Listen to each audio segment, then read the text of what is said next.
नमस्कार, मैं हूं अतुल चौरसिया। आपका खर्चा आपकी चर्चा हफ्ता दर हफ्ता हम एक बार फिर से लेकर आए हैं न्यूज़ लॉन्ड्री का हिंदी पॉडकास्ट एनएल चर्चा।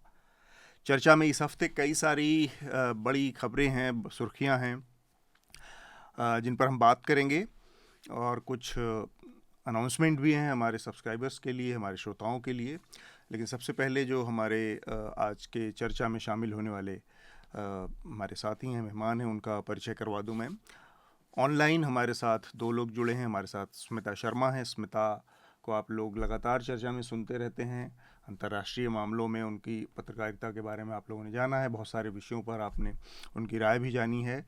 पिछले हफ्ते बहुत बड़ा आयोजन हुआ, G20 समिट हुआ, स्मिता उसमें व्यस्त रही, तो वहाँ से कुछ ज़रूरी जानकारियाँ, हालांकि हमने 2 हफ्तों में काफ़ी बातचीत की है G20 पर, लेकिन फिर भी कुछ ऐसी चीज़ें जो बहुत बारीकियां होती हैं उसको स्मिता से समझने की कोशिश करेंगे। तो स्मिता, स्वागत है। Thank you so much, Atul. Good morning, everybody. और इसके अलावा हमारे साथ जयपुर से जुड़ रहे हैं दीप मुखर्जी, जो कि इंडियन एक्सप्रेस के वरिष्ठ पत्रकार हैं, सीनियर कॉरेस्पॉन्डेंट हैं। अ, एक बड़ा मामला लगातार हमारे निगाहों में है, और वो है कोटा के जो तमाम कोचिंग संस्थान है, वहाँ पर युवाओं की आत्महत्या का जो मामला है वो बड़ा होता जा रहा है। अभी 8 महीनों में पिछले 23 के करीब बच्चों की मौत हुई है आत्महत्या के जरिए। तो थोड़ा सा हम दीप से इसके इर्द गिर्द और वहाँ पर जिस तरह की स्थितियाँ हैं वो सबको समझने की कोशिश करेंगे, इस मसले को भी। और स्टूडियो में मेरे साथ हमारे साथी सहयोगी विकास जांगला। विकास, आपका भी स्वागत। जी। दीप, आपका भी बहुत बहुत स्वागत है। Thank you Atul. मैं जल्दी जल्दी एक दो जानकारियां हैं। एक तो आप लोगों के बहुत सारे लेटर हमें मिले हैं, तो उसमें कुछ हम इस हफ्ते की चर्चा में शामिल भी करेंगे। इसके अलावा आपको पता है, पत्र भेजने का बहुत सीधा सा तरीका है www.newslaundry.com/podcast-letters। इस पर जाकर आप सीधे हमें लेटर भेज सकते हैं, और उस पर चर्चा क्या लिखना ज़रूर मेंशन करें, ताकि पता चले कि यह लेटर किसके लिए है, क्योंकि हमारे और भी कई सारे पॉडकास्ट और वीडियो शोज़ हैं, तो उससे थोड़ा सा आसानी होती है। दूसरा तरीका है कि आप सीधे हमें मेल कर सकते हैं podcasts@newslaundry.com पर। उसमें सब्जेक्ट लाइन में चर्चा ज़रूर लिखें। न्यूज़ लॉन्ड्री ने अपने जो भारत से बाहर विदेशों में मौजूद हमारे प्रशंसक हैं, जो हमारे न्यूज़ लॉन्ड्री के सब्सक्राइबर हैं, जो हमारे न्यूज़ लॉन्ड्री के मर्चेंडाइज़ पसंद करते हैं, लेकिन अभी तक उनको वो मिल नहीं पाती थी, उपलब्ध नहीं थी, अब वो विदेशों में भी इसको प्राप्त कर सकते हैं, हासिल कर सकते हैं। एक रास्ता हमने इसका निकाला है। एक वेबसाइट है kadakmerch.com/collections/newslaundry। इसके ज़रिए आप न्यूज़ लॉन्ड्री के तमाम जो हमारे मर्चेंडाइज़ हैं उनको आप विदेशों में भी बैठकर पा सकते हैं। हमारा पॉडकास्ट जो ऐप है न्यूज़ लॉन्ड्री का, आपको पिछले हफ्ते भी मैंने बताया था, उसमें कई सारे नए फीचर्स जुड़े हैं, कई सारे सुधार हुए हैं, कुछ जो छोटी मोटी खामियां थी उनको दूर किया गया है। तो एंड्रॉयड और iOS दोनों सिस्टम पर इसमें बहुत सारे नए बदलाव, सुधार आपको दिखेंगे। तो इसको अपडेट कर लीजिए अगर नहीं किया है आपने, और अगर आपने डाउनलोड नहीं किया तो डाउनलोड कर लें। मोनू मानेसर से जुड़ी हमारी जो डॉक्यूमेंट्री थी रिलीज़ हो चुकी है, लेकिन हमारा ये एनएल सेना प्रोजेक्ट अभी भी चल रहा है, तो इसको जल्दी से जल्दी पूरा करवाने में मदद करें।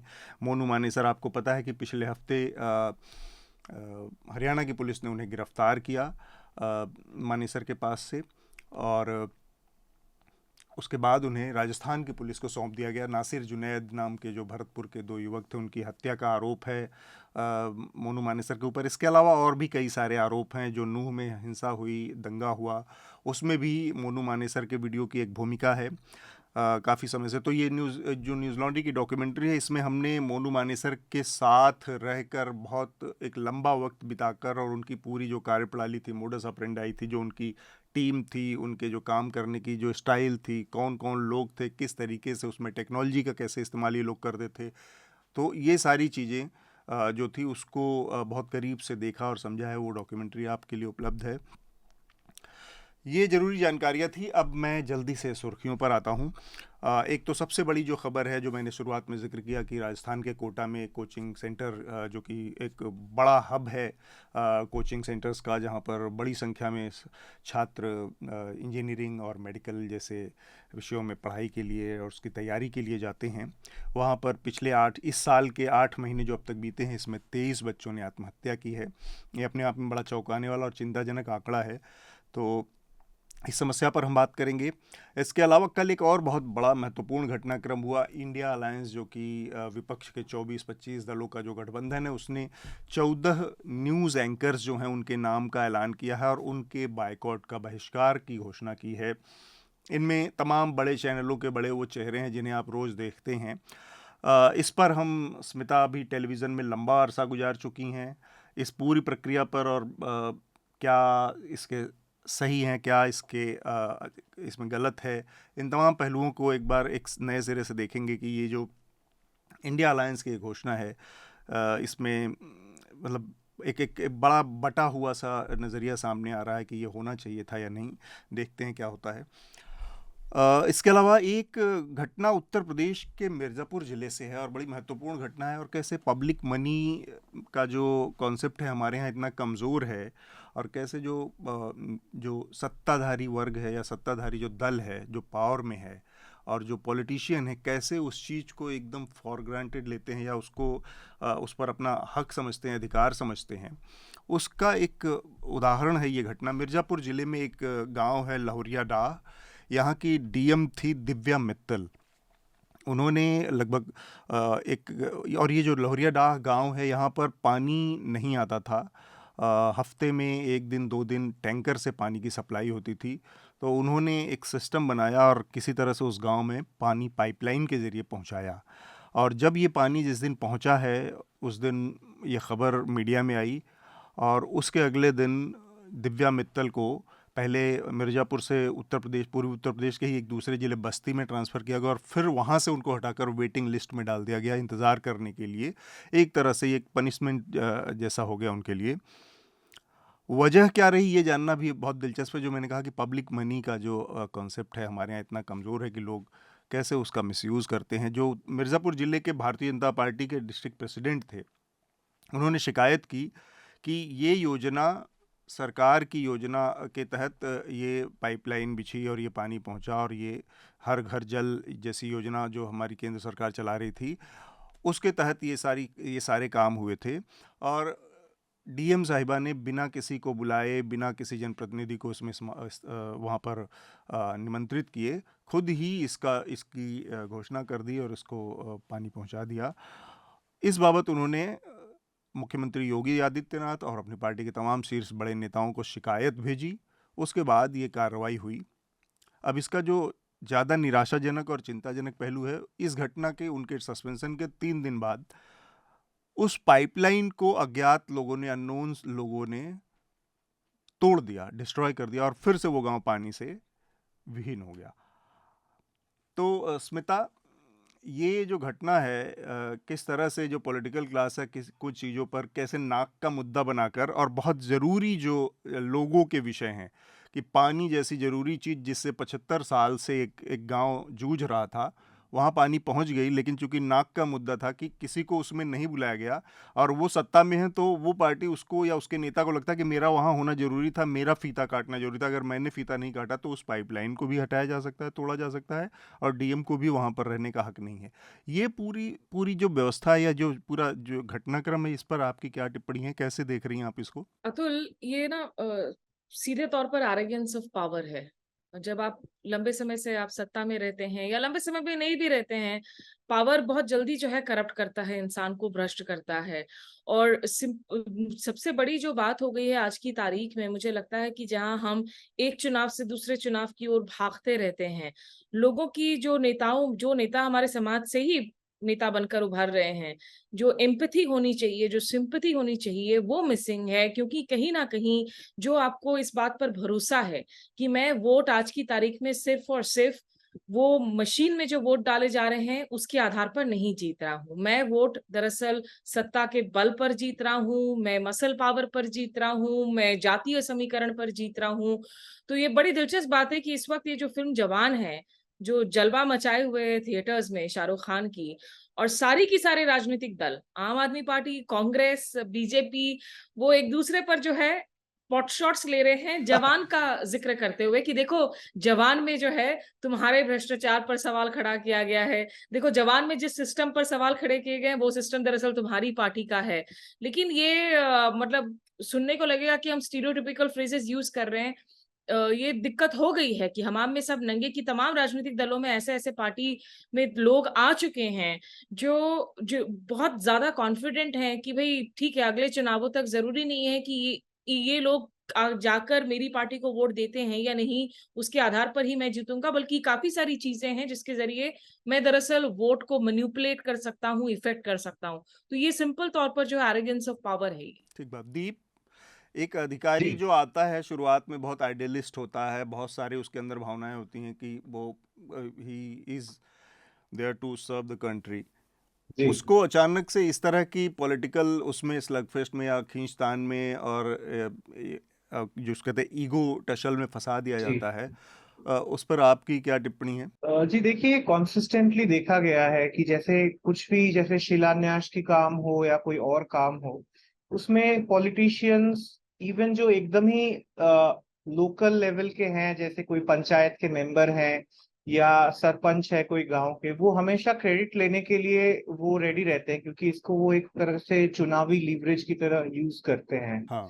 एंड इसमें जैसे कोई एक आइडियलिस्टिक आईएएस ऑफिसर हैं, वो खुद इनिशिएटिव लेके इस इशू को सॉल्व करने के लिए कर रहे हैं काम, तो उसमें बहुत छोटे छोटे चीजों से भी देखा गया है कि पॉलिटिशियंस को फर्क पड़ता है कि कोई जो प्लैंक पे नाम है कि नहीं उनका कहीं पे, या कार्ड में किया गया है कि नहीं। तो इससे एक लग रहा है कि एक तरह से एक उनको शायद इस बात का जो एक एरोगेंस पॉलिटिशियंस का, जैसे स्मिता जी कह रहे थे, कि उसी का एक एग्जाम्पल है कि इसको तोड़ दिया गया पाइपलाइन को जो है। और कई बार तो एडमिनिस्ट्रेशन ऐसे ऑर्डर्स भी इशू करते हैं कि कुछ भी इनॉग्रेशन हो या कुछ भी हो तो उसमें जो है ब्यूरोक्रेट्स जो है पब्लिक रिप्रेजेंटेटिव्स को बुलाएं।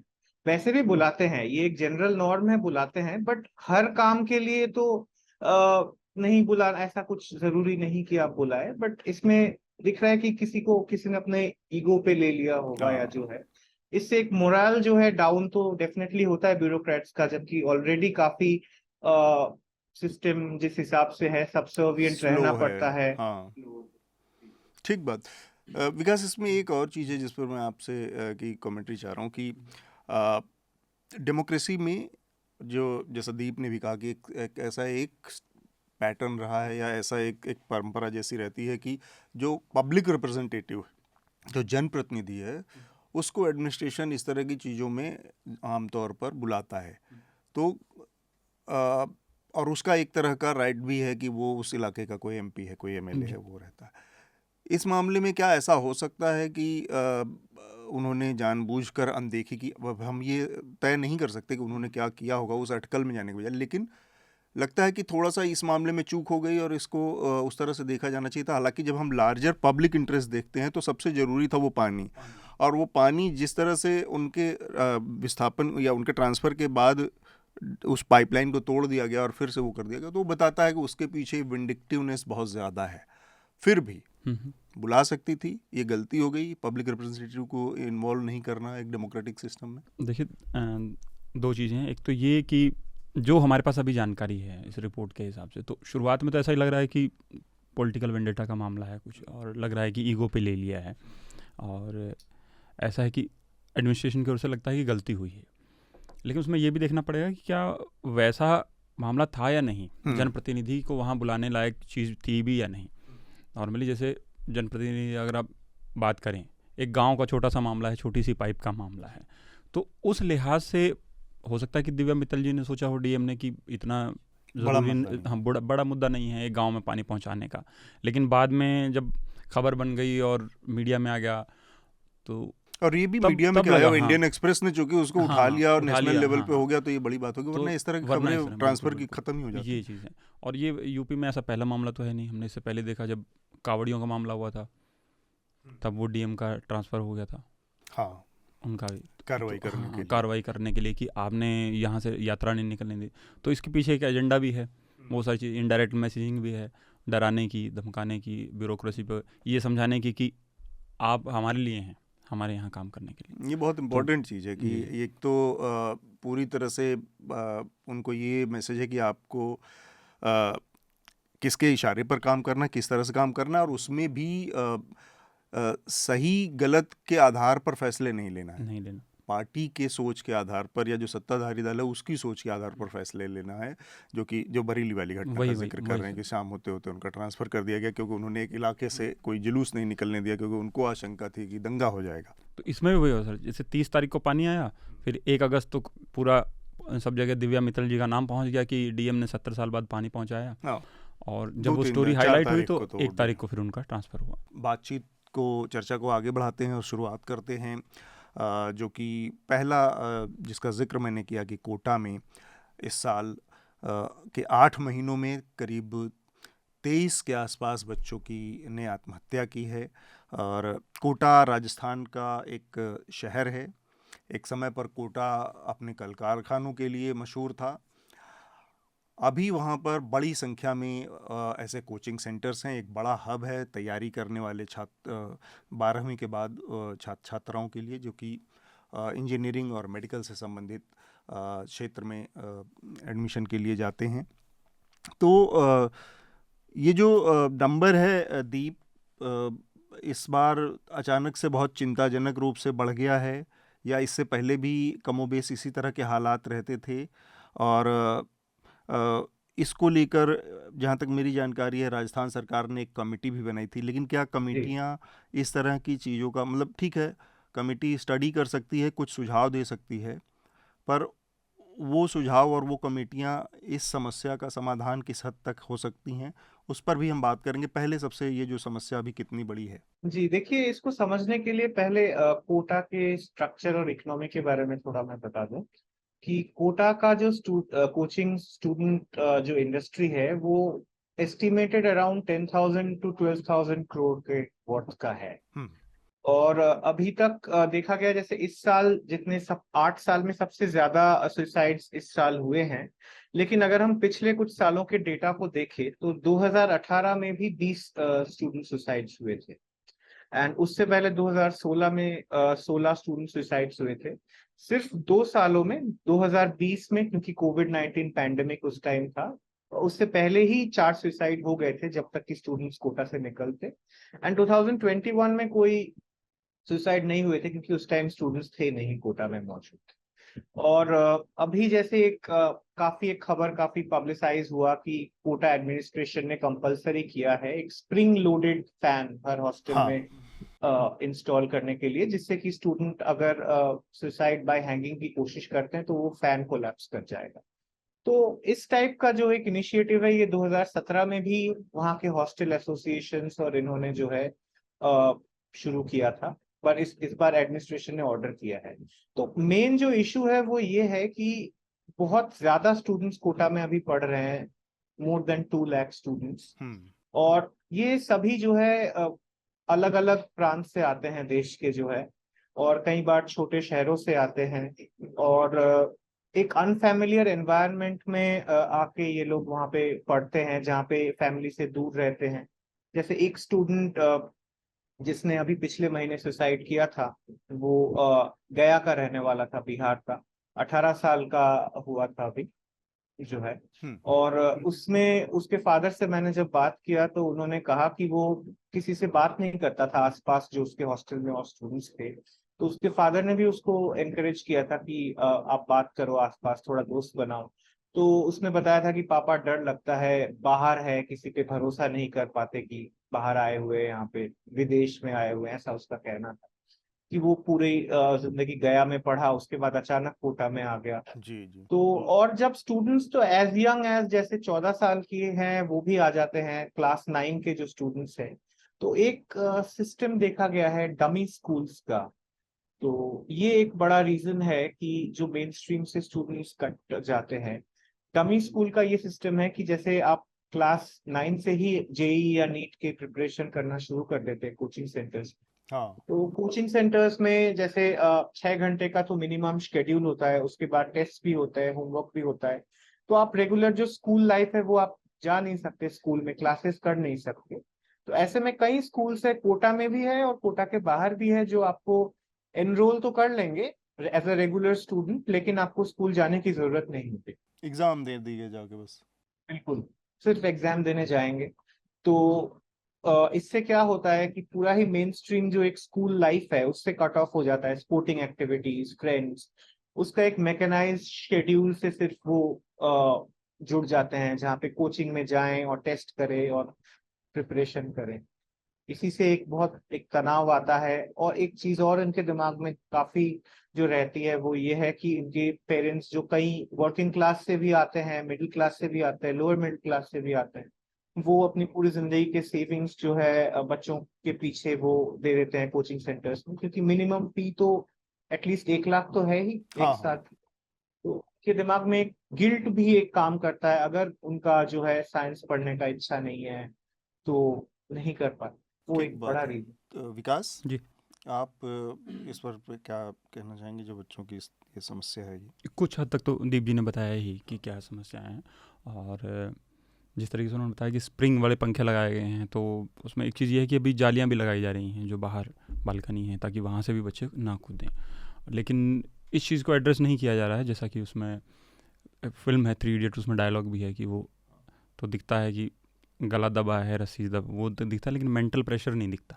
तो बच्चों पर जो मेंटल प्रेशर है उसको मेज़र करने का तो कोई तरीका है नहीं। और दूसरा ये है कि जैसा बताया कि अभी गया वाला जो इन्होंने केस बताया, तो उसके साथ ये है कि हमारा जो सिस्टम है एजुकेशन, उसमें बच्चा या तो बिल्कुल एकदम से गांव में, शहर में, अपने लोकल इलाके में पढ़ रहा है, और फिर अचानक से उसको लगता है कि ऐसी जगह आ जाए जहाँ वो कोई भरोसा नहीं कर पा रहा, एक्सपोजर नहीं है एक्सपोजर कोई। नहीं है अचानक से, वो एक चीज़ है।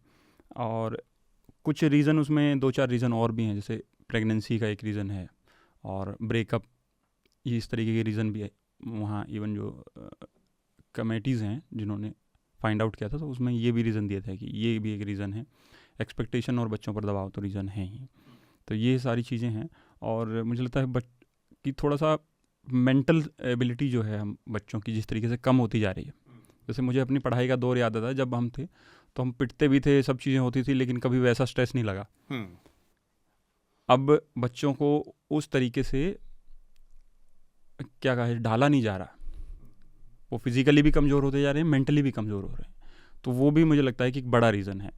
उनको ना घर में वैसा एनवायरनमेंट मिल रहा है। आप देखिए, आप बच्चों को अब डांट नहीं सकते, तो वो भी एक रीज़न है। उसके भी हालांकि अपने नुकसान है कि डांटना भी किस हद तक और कैसे बैलेंस बना के, वो सारी चीज़ें हैं। लेकिन ये भी बड़ा रीज़न है। मैं देख रहा था तो एक साइकोलॉजिस्ट ने बताया ये सबसे बड़ा रीज़न है। बच्चों के साथ हो क्या रहा है कि अचानक से उनको इतना सॉफ्ट मिल जाता है, पैम्परिंग उनकी होने लगती है, और जैसे ही वो घर में बाहर जाते अचानक हैं, से फिर बहुत हाँ, हार्श और एनवायरनमेंट फिर हो जाता एकदम से है, उनको लगता है कि ये तो ब्रेक डाउन हो हाँ, जाता ब्रेक है। डाउन हो जाता है। तो बच्चों को समझ में नहीं आता वो क्या करें, उनको अचानक से ये एक बड़ी एक वजह है जो साइकोलॉजिकल ब्रेकडाउन है, कि आप एक बहुत ही सिक्योर्ड एटमॉस्फेयर में आपने अपने जीवन के 15, 16, 17 साल बिताए हैं, और फिर अचानक से आपका एक्सपोजर एक ऐसी दुनिया से होता है जहाँ पर आपकी सारी वो जो घरेलू सिक्योरिटी है, जो माँ बाप के घर आसपास रह रहे हैं, या अपने घर वाले, अपनी जान पहचान, अपने दोस्तों, अपने रिश्तेदारों, परिवारों के बीच में रहने का जो वो है, वो अचानक से चला जाता है। और आपको प्रूव करना होता है, आपको अगले साल, 2 साल, 3 साल, 4 साल के अंदर में प्रूव करना है। टाइम भी बहुत कम होता है। तो ये तो एक बड़ी वजह मेंटल ब्रेकडाउन की है कि आप प्रेशर झेल नहीं पाते, क्योंकि आप पहले जैसा एटमॉस्फेयर उस तरह से नहीं हुआ। बच्चे वास्तव में बहुत पैम्पर्ड और बहुत ही उस तरह के माहौल में बड़े हो रहे हैं। दूसरा ये है जो एक समस्या की, आप जो फैमिली का एक्सपेक्टेशन है कि आप 9वीं 10वीं में ही बच्चे को उस तरफ मोड़ देते हैं, आपने लगा दिया ट्यूशन और कोचिंग सेंटर्स में भेज दिया कि जेई और ये वो। और मेरे ख्याल से 9वीं 10वीं वो एज है जहाँ पर बच्चे उस तरह से डिसाइड नहीं किए होते हैं कि उनको क्या करना है, ना उनकी उस क्षमता का पूरा आकलन हो पाया होता है कि असल में वो क्या कर रहा है, क्योंकि 10वीं तक आते आते कम से कम वो सारे विषय पढ़ रहा है, सब में ऑन एन एवरेज कर रहा है, किसी एक में शायद थोड़ा अच्छा कर रहा हो, थोड़ा कम। उसके बाद 12वीं तक आते आते, तो 12वीं जो लिमिट है 12वीं करने का, वो एक सीमा है जहाँ पर जाकर वो डिसाइड कर सकता है 12वीं के बाद कि अब वो क्या कर सकता है क्या नहीं कर सकता है। तो एक तरह से वो हक छीन लिया गया है, वो उस पर भी किसी का प्रेशर है, किसी ने उसको कि नहीं तुमको डॉक्टर और इंजीनियर यही दो लाइन है, जी नीट कर लो या जेईई कर लो या जो भी है। तो एक तो ये प्रेशर। तीसरा एक चीज़ जो समझ में आ रही है कि परिवार अपना सब कुछ लगा दे रहा है वहाँ पर, अपना 1 लाख 1.5 लाख 2 लाख रुपए सालाना का वो खर्च कर रहा है। जैसे बीबीसी की एक रिपोर्ट में पढ़ रहा था, तो इसमें ज़्यादातर जो बच्चे हैं जो सुसाइड करने वाले, उनका आर्थिक जो बैकग्राउंड है वो निम्न वर्ग का और लोअर मिडिल क्लास का, यही दो उससे इकोनॉमिक स्ट्रेटा से बिलोंग करते हैं ज़्यादातर संबंधित बच्चे हैं। और जो उम्र है सुसाइड करने वाले बच्चों की, उसमें 50% से ज़्यादा बच्चे अभी बालिग भी नहीं, 17 साल के हैं ज़्यादा बच्चे। और जो सबसे बड़ा बच्चा था जिसकी डेथ हुई है इस साल, वो 22 साल का था बस, बाकी कोई 16 साल 17 साल 18 साल 19 साल ऐसे बच्चे हैं।